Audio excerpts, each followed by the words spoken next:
네, 매주 월요일 이 시간은 업종에 대해서 자세하게 파봅니다. 상승의 트리거 유니스토리 자산운용의 손정우 매니저와 함께합니다. 어서 오세요. 안녕하십니까. 네, 오늘 어떤 업종 가지고 오셨어요? 예, 오늘은 2023년 자동차 산업 전망에 대해서 준비를 했습니다. 제가 매니저다 보니까 연말에 내년 연초를 네. 대비를 한 섹터마다 전망을 좀 준비를 하고 이제 포트폴리오 전략을 세우고 있는데요. 지난주에는 반도체 전망에 대해서 말씀을 드렸고 이번 주는 자동차 전망에 대해서 말씀을 드리고자 합니다. 지난 6개월 동안 보면 코스피의 EPS는 마이너스 26% 정도 하락을 했는데요. 자동차는 오히려 12%가 상승을 했습니다. 네. 그럼에도 주가는 오히려 자동차가 더욱 부진한 모습이었고요.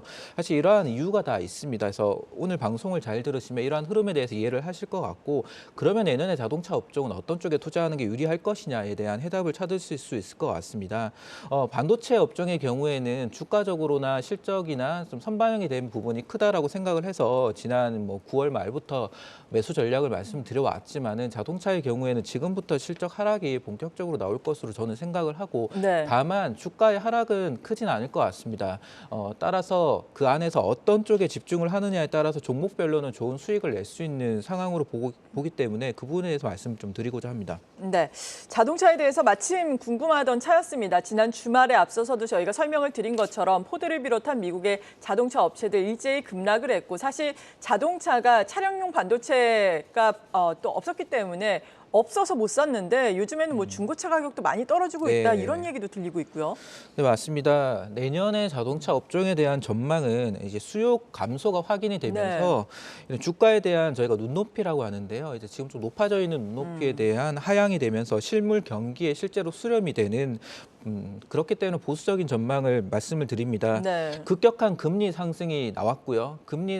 높은 금리가 지속이 되면서 이게 실물 경기에 영향을 미치고 있습니다. 대표적으로 중고차 시장인데요. 평균 할부 금리가 작년 말에 4% 후반이었는데 네. 지금 무려 18%까지 급등을 했습니다. 못 살만하네요. 이렇게 된 예. 상황은 딜러상들이 중고차를 매입을 하는 금리 자체가 워낙 많이 올랐는데 여기에 대출 시장 자체가 경색되고 있습니다. 따라서 금리가 더 뛰어버린 거고요. 이렇게 되면 중고차 자체가 매매가 안 되겠죠. 이런 중고차의 수요 감소는 필연적으로 신차 수요 감소를 불러올 수밖에 없고, 중고차 가격도 지금 굉장히 많이 하락하고 있습니다.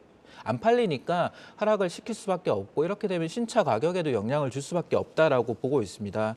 따라서 내년에 자동차 업종의 핵심 지표는 재고가 될 텐데요. 네. 코로나 이전엔 전 세계적으로 이 재고가 300만 대 정도 수준을 기록을 했습니다. 이게 코로나를 지나고 나서 기저효과 수요가 발생되면서 100만 대 수준까지 하락을 했고요. 이렇게 되면은 재고가 하락하게 되면 인센티브가 같이 하락을 합니다. 할인을 안 해줘도 자동차가 워낙 잘 팔린다는 의미일 네. 것이고요. 하지만은 이게 상황이 많이 바뀌었다라고 보입니다. 제가 글로벌 자동차 업종 데이터를 한번 요약해서 정리를 해봤는데요. 코로나 이전에 글로벌 자동차 시장은 연간 한 9천만 대 정도를 판매를 했습니다. 이게 2020년도에 급감을 하고 나서 다시 회복하는 과정에 있는데, 올해도 완성차 판매량은 마이너스 2% 정도 역성장을 기록을 합니다. 네. 현재 글로벌 IB들은 내년에 자동차 판매량은 8,500만 대 정도, 올해 대비 8% 정도 성장을 전망을 하고 있습니다만, 지금 수요 전망으로 봤을 때는 추가적으로 하향이 불가피하다고 저는 생각을 합니다. 주요 20개 업체 합산 매출액을 보면 테슬라를 제외하고 한 2조 달러 정도의 시장을 형성을 합니다. 성장을 하지 않는 시장이거든요. 다만 이 안에서 전기차의 판매 비중은 상승을 하는 것이죠. 네. 주요 20개 업체의 합산 순이익을 보면은 들쑥날쑥합니다. 2021년이 가장 높았던 수치였고, 이때 현대차들 모든 글로벌 자동차 업종들의 주가가 좋았었던 시기였습니다. 그렇죠. 순이익을 잘 유심히 보셔야 되는데요. 순이익률이 이제 업계 평균입니다. 2021년에 6.5%까지 상승을 했고, 왜 그 이렇게 밑에 갑자기 높아진 거예요? 네, 인센티브를 보시면은 2,800불, 올해는 1,400불까지 하락을 하죠. 할인을 안 해줘도 차가 잘 팔렸다는 예, 얘기입니다. 근데 그러네요. 최근에 인센티브가 갑자기 가파르게 상승을 하기 시작합니다. 재고가 늘어나고요. 차가 안 팔리기 시작을 합니다. 이렇게 되면 자동차를 한 대 판매하면서 걷어들이는 영업이익이 감소하게 된다는 의미이고요. 만약에 지금보다 대당 인센티브가 $1,000 정도 내년에 추가로 상승한다고 하면 자동차의 판매량은 최소한 6.7% 이상 성장을 해야 이 자동차 업종 평균의 순이익은 상승을 하게 됩니다. 따라서 내년에 실적의 하향은 불가피하다고 저는 생각을 하는데 주가를 구성하는 항목이 실적과 멀티플이 있죠. 실적이 하향하게 된다고 하면 주가의 반등 트리거로 주목을 하게 되는 거는 멀티플이 될 것입니다. 네. 따라서 멀티플을 높일 수 있는 쪽의 아이디어를 찾으려는 현상이 더욱 강해질 것이라고 보고 있고 멀티플을 높이는 방법에는 두 가지가 있습니다. 새로운 성장의 매출 증가를 기대할 수 있는 부분을 찾거나 아니면 이익률을 높일 수 있어야 됩니다. 저희가 전기차 판매에 대해서 기대를 했던 부분은 전기차가 일반 자동차보다 30% 가격이 비싸거든요. 이렇게 되면 이익률이 높았었죠. 하지만 전기차도 어쩔 수 없이 수요가 감소될 수밖에 없고 이렇게 되면 새로운 성장 동력이 무엇이냐 이게 2023년 자동차 업종을 바라보는 주가적인 가장 중요한 포인트가 될 것 같습니다. 네, 새로운 성장 동력이 확 있어야 되는데 일단은 그게 크게 보이진 않는 상황이에요. 이에 따라서 현대차 오늘 52주 최저가 기록하고 있고 앞서서 전망에 대해서도 좀 보수적인 의견을 들어봤는데 주가의 흐름이 앞으로는 어떨까요? 현대차 말씀을 드리면은요. 네. 현대차가 원래 상반기 기준으로 보면은 굉장히 잘했었습니다. 그래서 주가가 사실 상반기엔 좋았었습니다. 네. 하반기 들어서 글로벌 자동차 업체 GM이나 포드나 9월 초부터 주가가 하락하기 시작을 했었는데요. 그렇죠. 이거는 금리 상승 저희가 이제 자이언트 스텝을 6월부터 시작을 했습니다. 네. 6, 7, 9, 11월인데요. 이렇게 금리가 높아진 수준이 이제 수요에 영향을 주기 시작한 게 9월부터였고 재고가 늘어나는 게 확인이 됐습니다. 현대차의 경우에는 글로벌 시장 점유율 한 8%를 유지를 하는 회사입니다. 근데 올해 2분기에는 이 점유율이 9.5%까지 치솟았거든요.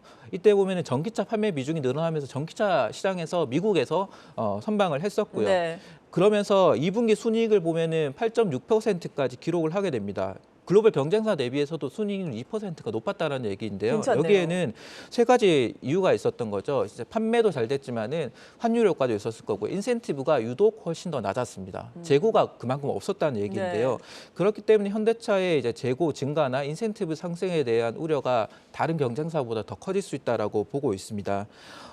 이제 앞서 현대차 그룹의 데이터를 잘 살펴보면 한 가지 특징을 발견할 수가 있는데 결국 현대차 내에서 전기차 판매 비중은 지속적으로 상승할 수밖에 없다라는 게 가장 중요한 포인트입니다. 그렇죠. 현대차의 경우 올해 전기차 판매 비중은 5.5%를 기록할 전망입니다. 하지만 현대차는 2026년까지는 17%, 2030년까지는 36%까지 전기차 비중을 올리겠다라고 얘기를 하고 있고요.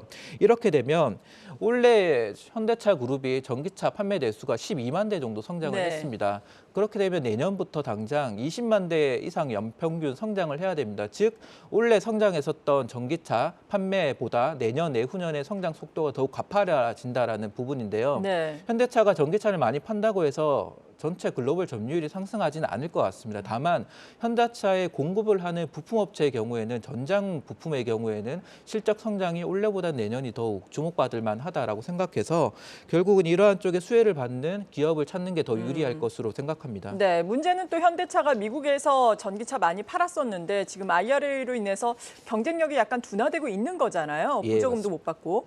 이 부분의 타격은 어느 정도일까요?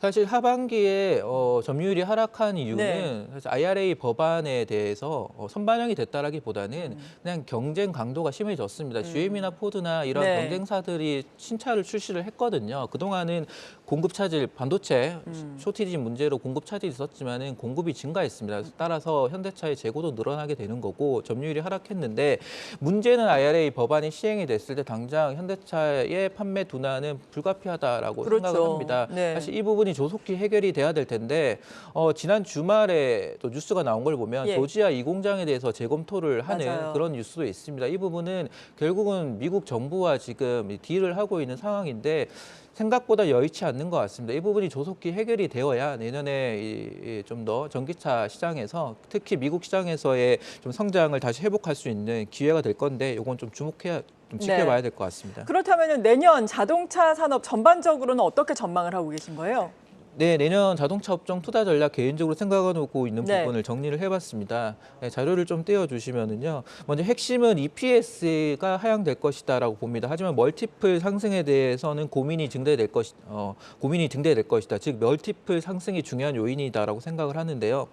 실적의 핵심은 재고에 있습니다. 재고의 방향성을 결정하는 건 금리가 될 것이고요. 즉 타임라인으로 보면은 할부 금리가 먼저 안정이 될 것이고 그 다음에 재고가 안정이 될 것입니다. 그러면 이 시간은 조금 더 남아 있다라고 보고요. 네. 내년 2분기 정도 이후가 되겠죠. 상반기에는 부품 업종이 유리할 것이고요. 하반기가 되어서야 현대차, 기아 등 완성차 업체를 보는 게 좋겠다라고 생각을 합니다. 따라서 아이디어로는 멀티플 상승의 수혜를 받을 수 있는 종목을 찾는 게 유리할 텐데 세 가지 아이디어로 생각을 합니다. 네. 먼저 첫 번째는 현대차 그룹의 전기차 판매 비중이 상승을 할 것이기 때문에 여기에서 기존의 본업 이외의 전장 부품 비즈니스로 확장할 수 있는 기업을 보는 게 좋을 것 같은데 오늘 종목 두 가지 말씀드리면 주목하고 있는 종목은 토비스와 BH입니다. 참고로 해보시면 될 것 같고 네. 두 번째 아이디어는 자율주행 로보택시입니다. 결국 이 시장 자체는 지금 의구심이 많은 상황이고 투자도 축소되고 있지만은 결국 내년에 멀티플을 확장하는 과정에서 주가에 관심을 받을 것이다라고 보고 있고 국내에서 세계 경쟁력을 보유한 하드웨어나 소프트웨어 기업을 찾는 게 중요할 것 같습니다. 이 부분에서 이따가 다시 말씀드리도록 하고요. 마지막 세 번째는 모빌리티 확장입니다. 이제는 자동차 비즈니스가 자동차 판매에 국한되는 게 아니고 추가적인 비즈니스 서비스 매출을 확장을 해야 되는데 그러한 과정에서 로보택시가 있을 것이고요. 추가적인 성장 요인은 로보틱스, 로봇 그리고 UAM과 같은 쪽으로 투자애들이 아이디어가 구체적으로 확장될 것으로 기대합니다. 맞아요. 이 완성차 업체와는 별개의 문제로 자율주행이라든지 지금 모빌리티 확장과 관련된 종목들은 또 추가로 상승을 할 수도 있는 상황이잖아요. 어차피 성장성이 있는 분야니까 특히나 자율주행 같은 경우에는 어떻게 전망하고 계세요? 예, 자율주행에 대해서 먼저 말씀드리기 전에 이제 그 산업의 비즈니스 모델의 변화에 대해서 말씀드리겠습니다. 그 자동차 산업이라는 게 앞서 말씀드린 대로 연간 9천만 회 정도 판매를 하고 연간 2조 달러 정도의 시장을 형성을 하는데 성장 자체가 상승을 하는 거는 시기는 지났다라고 생각을 합니다. 결국은 이 시장 내에서 땅 따먹기 시장이 될 텐데요. 전기차 브랜드가 점점 늘어나게 되고 전기차 네. 시장이 성장을 하면서 기존의 내연기관차 브랜드들은 점점 점유율이 하락할 수밖에 없다라고 보고 있습니다. 실제로 현대차 그룹도 전기차 점유율 자체는 내연기관차 전체 점유율보다는 낮습니다. 따라서 갈수록 현대차의 점유율은 하락할 수밖에 없기 때문에 이런 부분을 때문에 비즈니스 모델 자체가 바뀔 수밖에 없다라고 보고 있고 기존에는 자동차 한 대를 판매하면서 얼마나 매출을 올리는 게 중요하다고 보면 이제는 자동차가 점점점 주행을 하면서 거기서 벌어들인 서비스 매출이 중요해지는 네. 거죠. 거기에 핵심은 로보택시이고요. 이 로보택시가 가능해지려면 자율주행이 핵심이 될 것입니다. 자율주행 트렌드에 대해서 내년에 전망하는 부분 세 가지 말씀드리면 첫 번째 저희가 계속 생각해왔던 게 승용차 부분인데요. 이게 승용차에 대해서는 완전 자율주행, 레벨 4, 레벨 5 정도 수준의 자율주행이 생각보다는 시간이 많이 걸릴 것 같습니다. 최근에 투자도 많이 축소가 되고 있고요. 다만 레벨 3의 도입은 내년에 본격화될 것입니다. 이렇게 되면 현상은 카메라 센서, 정밀 지도, 차량용 반도체, ADAS와 같은 부품들은 점점 더 양적인 성장을 보이게 될 것이고요. 네. 그게 내년에 원년이 될 것이기 때문에 여기에 해당되는 부품 업체들을 보는 게 좋을 것 같고 두 번째는 승용차와 다르게 상용차 시장, 우리 대형 트럭, 물류의 중심으로 하는 대형 트럭의 경우에는 완전 자율주행이 생각보다는 빠르게 시장에 도입이 될 것 같습니다. 이것도 내년이 원년이 될 것 같고요. 세 번째는 로보택시, 상용화가 확대가 될 텐데 여기에 핵심은 테슬라가 될 겁니다.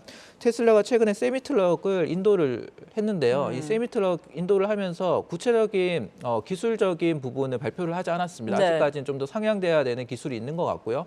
내년 어느 정도 되면은 기술 상향에 대해서 얘기를 하게 될 거고 하반기에는 이제 추가적인 이런 도조 칩이라든지 이제 반도체에 대해서 공개를 하면서 본격적인 로보택시에 대한 상용화를 앞당기게 될 것입니다. 여기에 주목을 하는 자율주행에 주목을 하는 네 가지 종목에 대해서 간단히 말씀드리면 네. HL만도, 현대오토에버, 넥스칩, 휴원티어가 있는데요.